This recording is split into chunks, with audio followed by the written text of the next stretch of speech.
The Century of Columbus by James Joseph Walsh, Book 1, Chapter 2, Leonardo da Vinci. When it was announced that the Mona Lisa had been stolen from the Louvre, a thrill of solicitude that was almost dismay went through the civilized world. Its recovery has been a triumph. It is only a woman's portrait, herself of no importance, with what some might call a conventional landscape behind it, all on a comparatively small canvas, with its colors rather dimmed by time and by unfortunate surroundings during its somewhat over 400 years of existence. Yet it was looked upon as one of the most precious art treasures of the race. Critics with a right to an opinion have often declared that it was probably the greatest portrait of a human being that had ever been painted.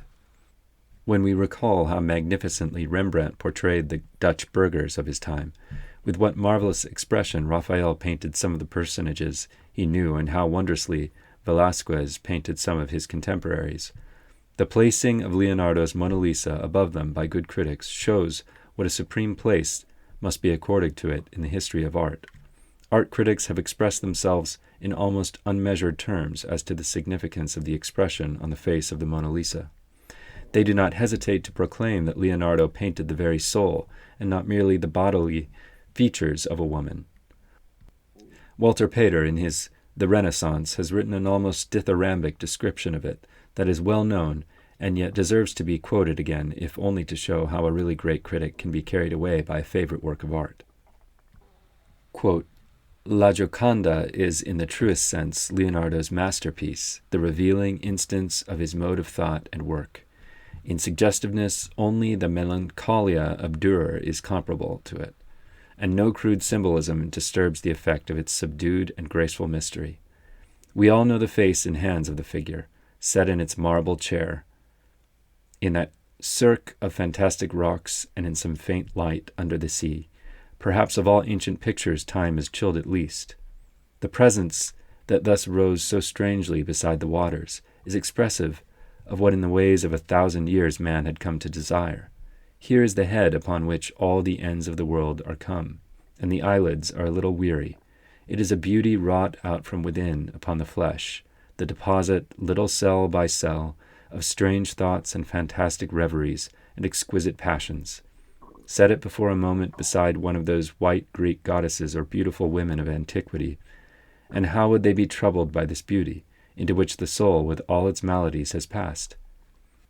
All the thoughts and experience of the world have etched and molded there, in that which they have of power to refine and make expressive the outward form, the animalism of Greece, the lust of Rome, the reverie of the Middle Age, with its spiritual ambition and imaginative loves, the return of the pagan world, the sins of the Borgias. She is older than the rocks among which she sits, like the vampire. She has been dead many times, and learned the secrets of the grave, and has been a diver in deep seas, and keeps their fallen day about her, and trafficked for strange webs with Eastern merchants, and as Leda was the mother of Helen of Troy, and as Saint Anne the mother of Mary.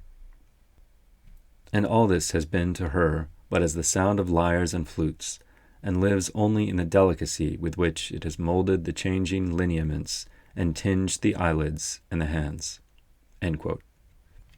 While the Mona Lisa was undoubtedly the greatest of Leonardo's portraits, perhaps the best possible idea of Leonardo's power as an artist is to be found in The Last Supper. Instead of making a placid group, he has chosen the moment just after the Lord had said that one of the 12 will betray him, and when all are asking, "Is it I, Lord?"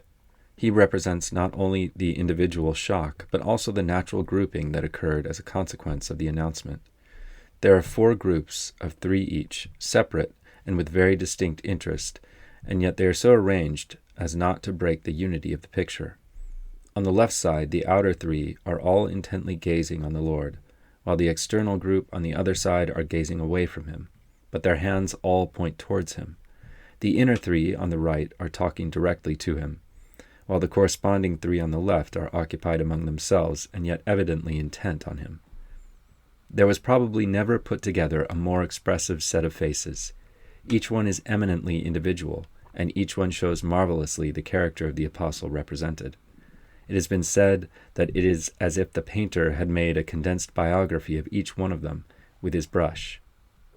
All the special characteristics of the different apostles that we know are here to be seen in their faces.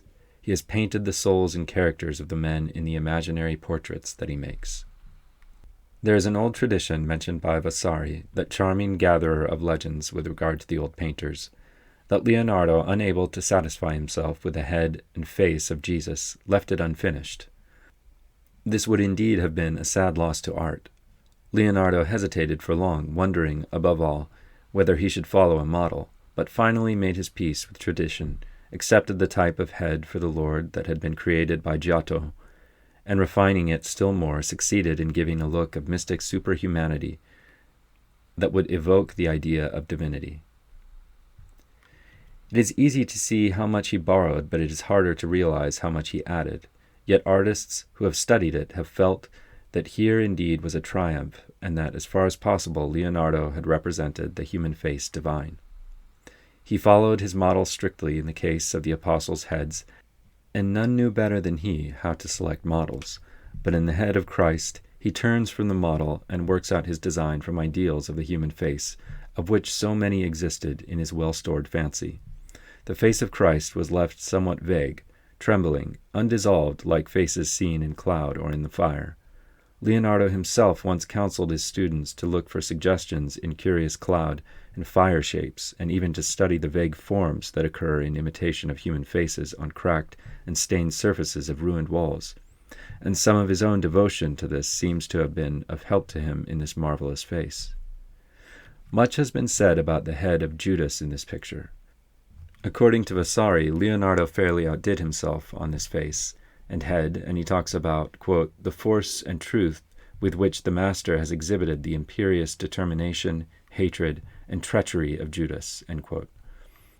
According to another legend, he had haunted the purlieus of Florence for months, searching for a head and face expressive enough in its malignity for his Judas. Possibly one might expect to find a human monster, then, in the apostle traitor. In spite of Vasari's traditions, who here seems to have indulged his fancy for the sensational, Judas has a very interesting human face, rather weak than strong, but with redeeming qualities in it. After all, it must not be forgotten that the face had to recall, or at least not negate, the fact that this man had been for 3 years in the company of the Lord, chosen as one of the 12, with possibilities of as great accomplishment for good as the others, if he had not turned aside. Judas was not foreordained to be a traitor, but he had made himself such. It was not his nature that compelled him to the crime, but his failure to control certain elemental passions, above all the craving for money, that led him into it. Many a good man since has been led off the same way. We have the face of a man who might have been one of the honored apostles. That he was not is his own fault. It is said that the same model was used by Leonardo for Peter and Judas. If so, surely it was a stroke of genius. Peter, too, was weak. He even denied the master, but had it in him to realize his weakness and repent. Peter's face is in the light, Judas' face in the shadow of Leonardo's picture.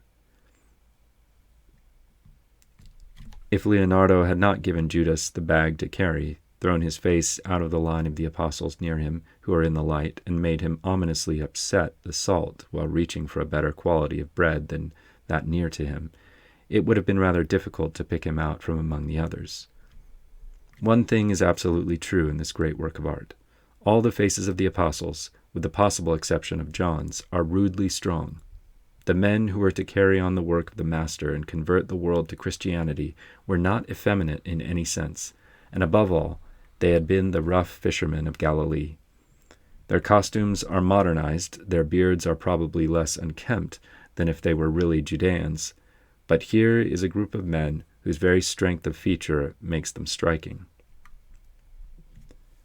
As has been well said, Leonardo broke up the old formality and immobility of the earlier painters and brought life and action into the scene. For the first time, the personages are deprived of their halos, and there is nothing to make the group of men anything more than human beings deeply interested in a great purpose and disturbed to the depths of their beings by the suggestion from the Master himself that now the purpose was to be thwarted by the treason of one of their number. This conception seems all the more natural when we recall that none of them had as yet been confirmed in grace, that one was to deny, another betray, and all were to be hesitant and cowardly in a great moment of trial. With all this of thought in Leonardo's picture, it might be expected that all of his attention would be given to the faces and little to the composition itself and to the setting of the picture. The exact contrary is what happens. The composition is probably the most wonderful ever done. The room itself is so arranged that everything leads the eye toward the center of the picture where the Master sits, while behind him, the middle one of the three windows, with an arched casement, frames him apart from the apostles. Through these three windows at the back can be seen one of the varied mountainous landscapes that Leonardo delighted in. The extent of the landscape which can be seen shows that the supper was held in an upper room. The bare beams of the ceiling in that coffered arrangement common in Italy, the walls ornamented with large panel spaces filled in with a damasked pattern, are all worked over with artistic completeness of detail. It is details of this kind one might expect the painter of the Last Supper to have overlooked in his intentness on the sublime moment and the characters. The tablecloth, moreover, is beautifully worked, and the linen and the pattern of it and the folds are done with as meticulous care as one might expect from a genre painter of tissues.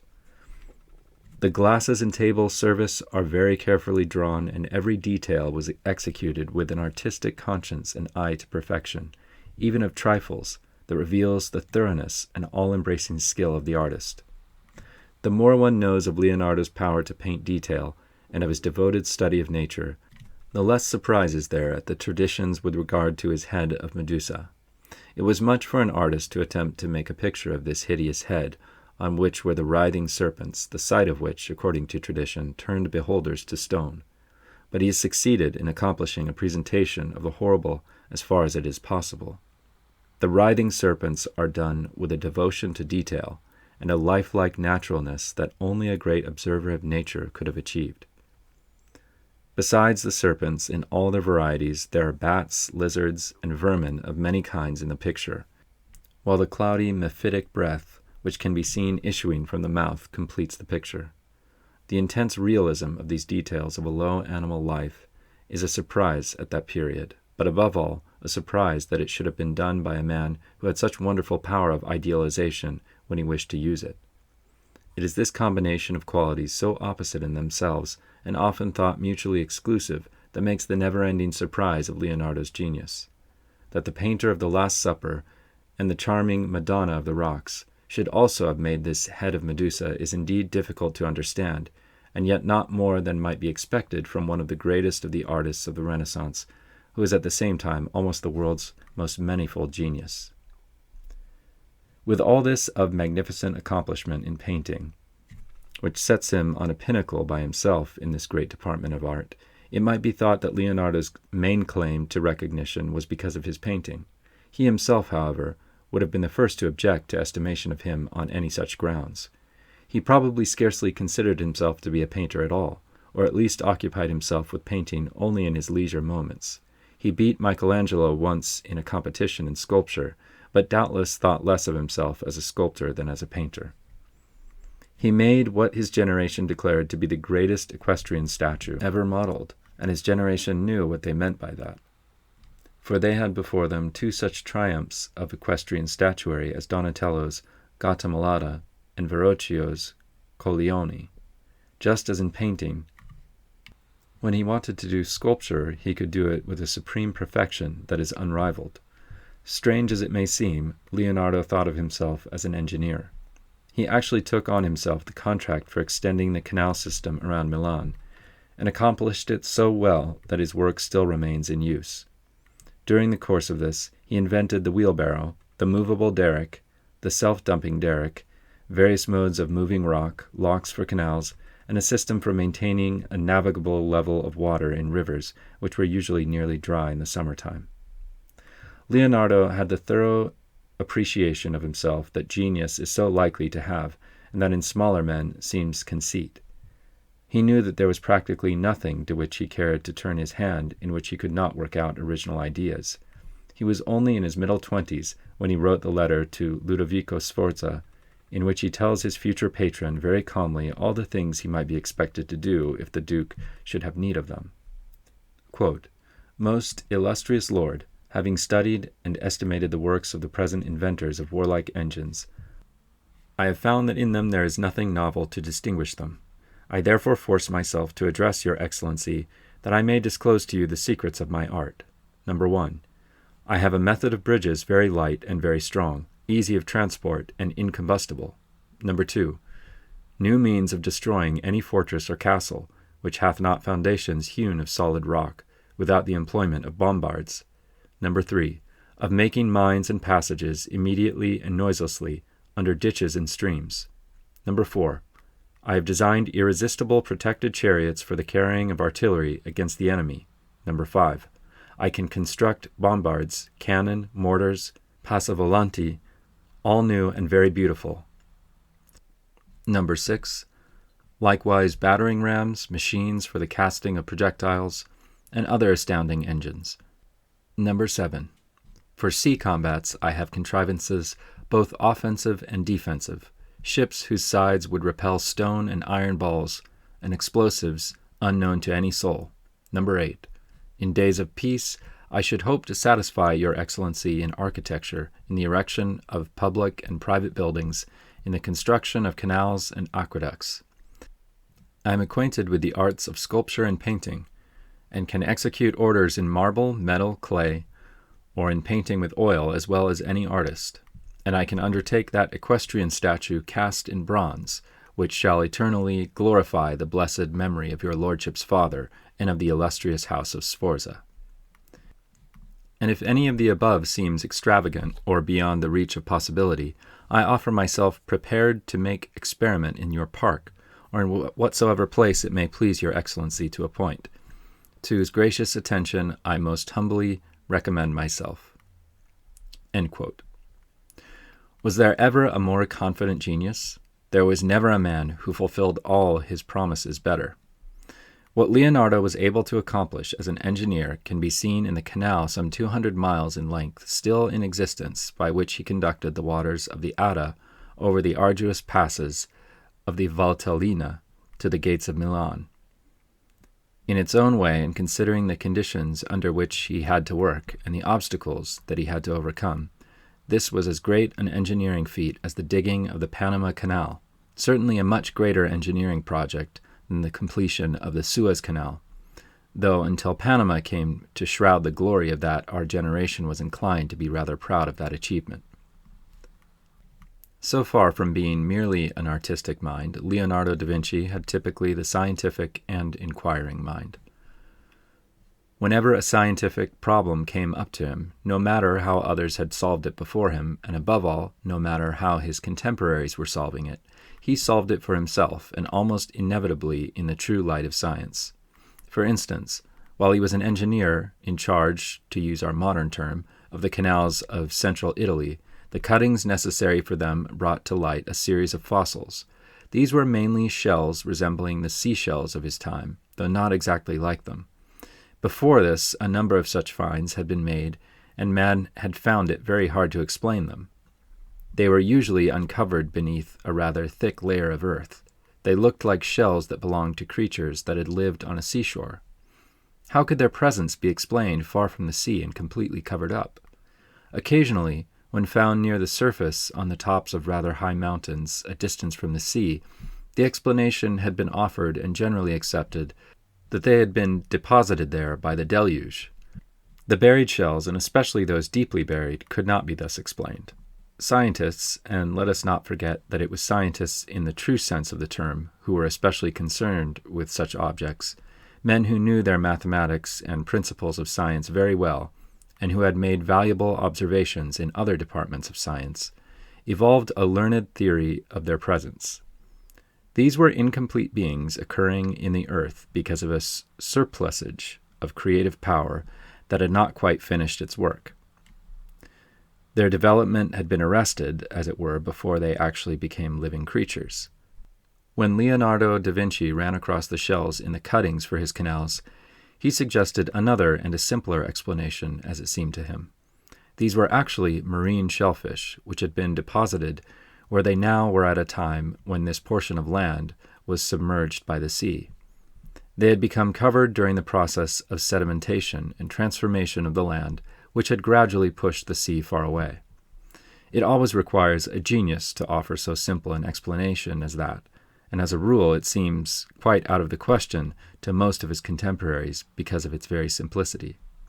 They usually express their disdain for such simple-mindedness or wrong-headedness rather forcibly, though after a time they come to accept the explanation of it, but usually refuse to give the inventor any credit for his idea, because it now seems so obvious that they cannot think of it as so very new after all.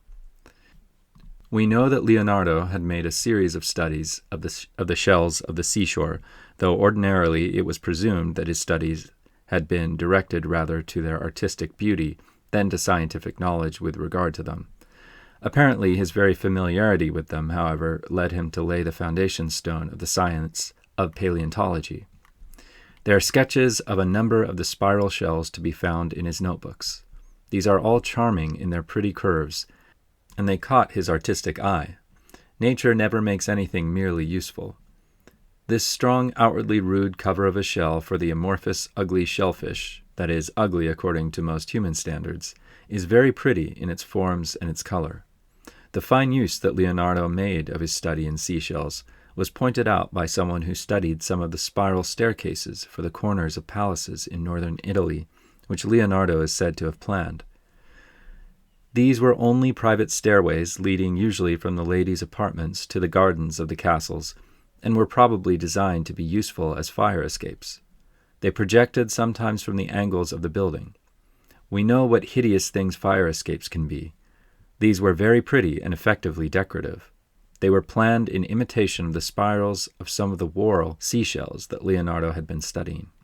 Everywhere we find that mixture of the devotion to the useful and the practical as well as the aesthetic, to the scientific as well as the artistic.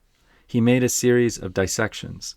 These dissections were made at a time when, if we would believe certain of our modern historians of science in its relation to religion, the Church had absolutely forbidden dissection. Such declarations are all the more incomprehensible because not only did all the anatomists and surgeons of this century do dissection quite freely, and the greatest dissections were done in Rome by the papal physicians in the papal medical school, but every artist of the time studied anatomy for art purposes through dissections. We have dissections from Raphael and from Michelangelo, and from many others as well as from Leonardo da Vinci. Leonardo proposed, after making a large number of dissections, to write a textbook of anatomy. Ordinarily, it might seem that such a textbook from an artist's hands would be eminently superficial and not at all likely to further the science of anatomy, though it might be helpful for students of art, especially in their dissection work. During the past 20 years, however, a series of Leonardo's sketches made from his dissections have been republished from a number of collections of the originals in important libraries in Europe. The collection at Windsor Castle in England is particularly valuable, and the sketches are very complete. Anyone who looks over these republications will realize at once that had Leonardo written his textbook of anatomy and illustrated it with his own drawings, it would have been an epoch-making landmark in the history of anatomy and of medicine. It was not until a quarter of a century after the artist's death that Vesalius, but 5 years old when Leonardo died, published his great anatomical textbook. At the time, Vesalius was only 27 years of age, but his work revolutionized anatomy, and he is rightly greeted as the father of modern anatomy. Had Vesalius had the opportunity to consult Leonardo's work, his own would have been greatly facilitated. It was not merely anatomy for art purposes, but for all purposes, scientific as well as artistic, that Leonardo with characteristic thoroughness had studied. There are studies of his in zoology made evidently for the sake of his work in sculpture that represent important additions to this scientific department. The same thing is true with regard to botany. Flowers caught his artistic eye, but they appealed quite as much to the scientific sense, and so we find sketches of many varieties of them that are very interesting, but also very startling from a scientific standpoint, because they show a knowledge of the parts of the flowers in detail not usually supposed to exist at that time. One is not surprised to hear that he did distinguished work in mathematics. Somehow the exact scientific bent of his mind and its literalness in all matters pertaining to science would lead us to expect that. There probably never has been a mind so thoroughly rounded out as his. Aristotle had great scientific precision and wider knowledge, but lacked something at least of Leonardo's power to execute his artistic ideas, or we would surely have some great art from him or traditions of it. It is even not startling with this knowledge of the scientific side of Leonardo's mind to find that he advanced a theory of evolution. That generalization, far from being new, as is often imagined, has appealed to many great investigating minds down the centuries, according to the title of a modern scientist's history of the theory, all the way from the Greeks to Darwin. One of the most interesting anticipations of a set of ideas that are definitely considered quite modern, and indeed have developed so recently that we are not quite sure of all their significance as yet, is Leonardo da Vinci's occupation with muscular movements, and the saving of time and labor by carefully regulating these movements. He suggested that each different kind of work done by human muscular labor should be carefully studied, with the idea of simplifying and reducing the number of movements necessary for its accomplishment, in order to save both time and effort. In a word, he anticipated practically the modern ideas of the efficiency engineer of the present time, though, as I have said, we are rather prone to think these ideas quite new and recent. The personality of this universal genius is one of the most interesting that mankind has to study. Every detail is of special import. Leonardo da Vinci was born of the noble Florentine house of Vinci in the Valdarno. He was a precocious child, attracting attention by his beauty of feature and by his winning ways. There are stories of his improvising music and songs even when he was very young. A little later we hear of him pitying the caged songbirds and buying them and setting them free. As a growing boy he liked colors. Indeed, they may almost be said to have had a fascination for him, and the bright dresses of the Florentine girls and of the peasants from the vicinity caught his eye. Tradition also connects him with a fancy for spirited horses. As if these were not enough to show an artistic temperament, while still scarcely more than a boy, he began to design and sketch and even mold objects that he was interested in. Vasari's stories of him show that even at this early date, when he was only a boy, his sketches and plastic work had for subjects smiling women. His vocation seemed clear, and his father took him for education to the workshop of Andrea del Verrocchio, then the greatest artist in Florence, and one whose work has always maintained an influence over succeeding generations. Those of us who have seen his Coglioni in Venice are likely to think of him as a great sculptor. Undoubtedly, he was one of the great sculptors of the world. But he had the broad artistic spirit of the men of the Renaissance, and there was no form of art in which he was not interested, and in which he did not accomplish things worthy of his great time, to be the admiration of succeeding generations. Verrocchio was a great painter as well as a sculptor, but he was also a worker in metals, and, as so many of these artists of the Renaissance, quite ready to design household objects for even ordinary use, provided only he was allowed to put beauty in them. Drinking vessels, instruments of music, gates, wooden doors, and above all, any objects that were meant for sacred uses, he was glad to take commissions for. It was just the place to train such a many-sided genius as Leonardo, though rather, let us say it was just the place for such a many-sided genius to find and train himself. Certainly the young Leonardo must have owed very little except suggestion and some minor directions and techniques to anyone else. He very soon came to surpass his master, in painting at least, and the master recognized that fact apparently without any jealousy. According to the story as we have it, Verrocchio was employed by the brethren of Vallombrosa to paint the baptism of Christ.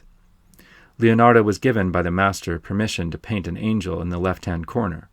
There was such a striking contrast between the fresh youthful work of the pupil and the labored work of the master that Verrocchio is said to have painted no more, or at least made no more ambitious attempts at great pictures. Sculpture was always the favorite of the old master, however, so that it was not so much of a tragedy. It was after this, in his early manhood, that Leonardo became interested in the things of nature around him, and made many investigations into their meaning. He took up astronomy for a time and anticipated some of the thoughts that Copernicus was to put in order in his great theory. Such ideas in astronomy were in the air at the time. Cardinal Nicholas of Cusa had more than hinted at them when, about the middle of the 15th century, he declared that the earth moved in the heavens like the other stars. Astronomical subjects were favorite speculations for intellectual genius. Regiomontanus, who died before he was 40, was alive in Leonardo's boyhood, and after having begun that series of astronomical leaflets, which later were to influence so deeply Columbus and the Portuguese navigators, was invited down to Rome to reform the calendar. Toscanelli made the observations on comets, out of which later their orbits were confirmed. Every form of natural observation caught the inquiring Leonardo's eye, and he studied the plants around him and meditated on crystal formation and occupied himself with all the forms of living things. Somehow his feeling seemed to be that such broadening of his intelligence would help him to breadth of expression in art, though probably it was only his native curiosity occupying itself in the insatiable youthful years with everything that came to hand. His achievements in science are sketched hurriedly in the chapter on physical science. Leonardo seems to have occupied himself much with the mechanical toys. He made mechanical birds that flew, mechanical lions that walked, and a lizard which crawled and whose horns and eyes moved while the oscillating wings were constantly in motion. Every one of these contrivances, however, was the result of serious study. He took up with great assiduity the problem of flying, and was quite sure that he would be able to make a machine by which men would accomplish locomotion through the air. He studied the wings of birds very carefully and anticipated the knowledge of most of the principles of flight as they developed in later years. He used his mechanical lion as a bait to catch the attention of Francis I. The beast is said to have walked across the audience chamber towards the monarch until, when close to him, it stood up and disclosed the fact that the lily of France was stamped upon its heart. Leonardo's own name is derived from lion, and this was supposed to be his declaration of patriotic affection and loyalty to the French king. Something of the busyness of his mind can be understood from the gossip that one hears about him in the letters of the time, or even from what may be concluded from his own diary.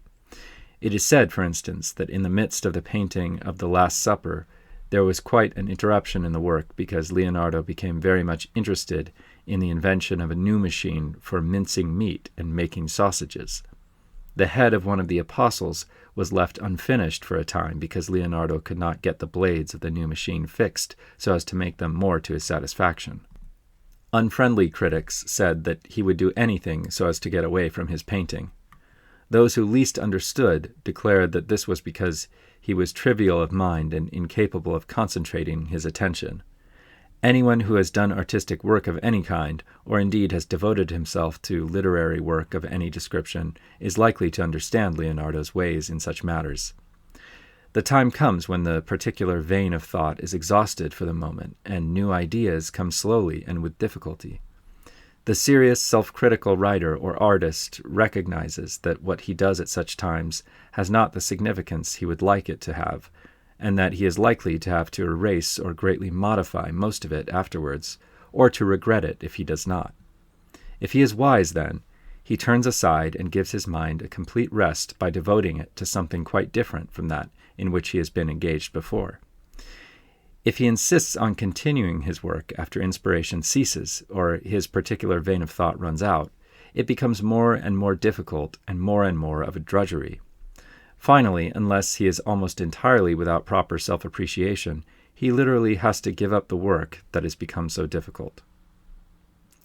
Leonardo did not wait for this, but after a certain set of ideas had run out, devoted himself to other and quite different things. He had had trouble with cleaning his brushes, and had found that a rather strong lye could be extracted from fowl's droppings. He at once devoted considerable time to finding out whether the material thus obtained could not also be used for the washing of linen.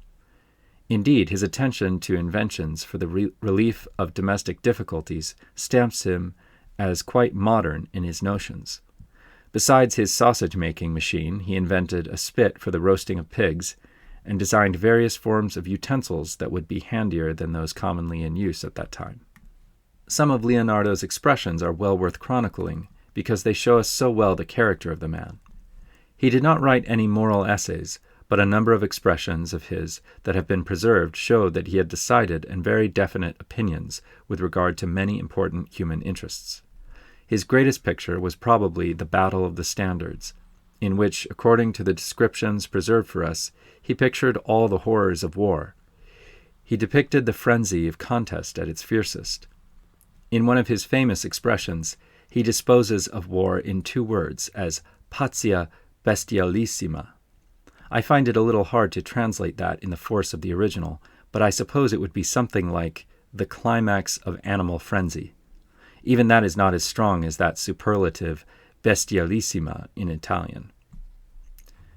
The ease with which he transferred his services from one distinguished noble master to another has led some to suggest that he was lacking in loyalty, or at least was quite satisfied with life so long as he found someone to pay him for his work. As a matter of fact, he often spent much more in experiments of various kinds than he was paid for the results of his labors, and money seems to have meant very little to him. He was known to be generous to his friends, and he once said, "The poor are those who have many wants." He realized very well that poverty is entirely relative, and if a man is dissatisfied with what he has, he is poor, no matter how much he has. As might be expected, above all, Leonardo realized the preciousness of work. For him, indeed, blessed was the man who had found his work. His expression was, "As a day well spent gives joyful sleep, so does a life well spent give joyful death." With the disturbed conditions in Italy in his time, he probably had to suffer many injustices, frequently had his labors interrupted, his work often undone, and it is easy to understand how much the jealousy of smaller men around him must have irritated him. He realized, however, that happiness depends on not permitting one's self to be bothered by such trifles. The only satisfaction is to go on with one's works. As he said, the best shield against injustice is to double the cloak of long-suffering. His philosophy of life was in many ways ideal then.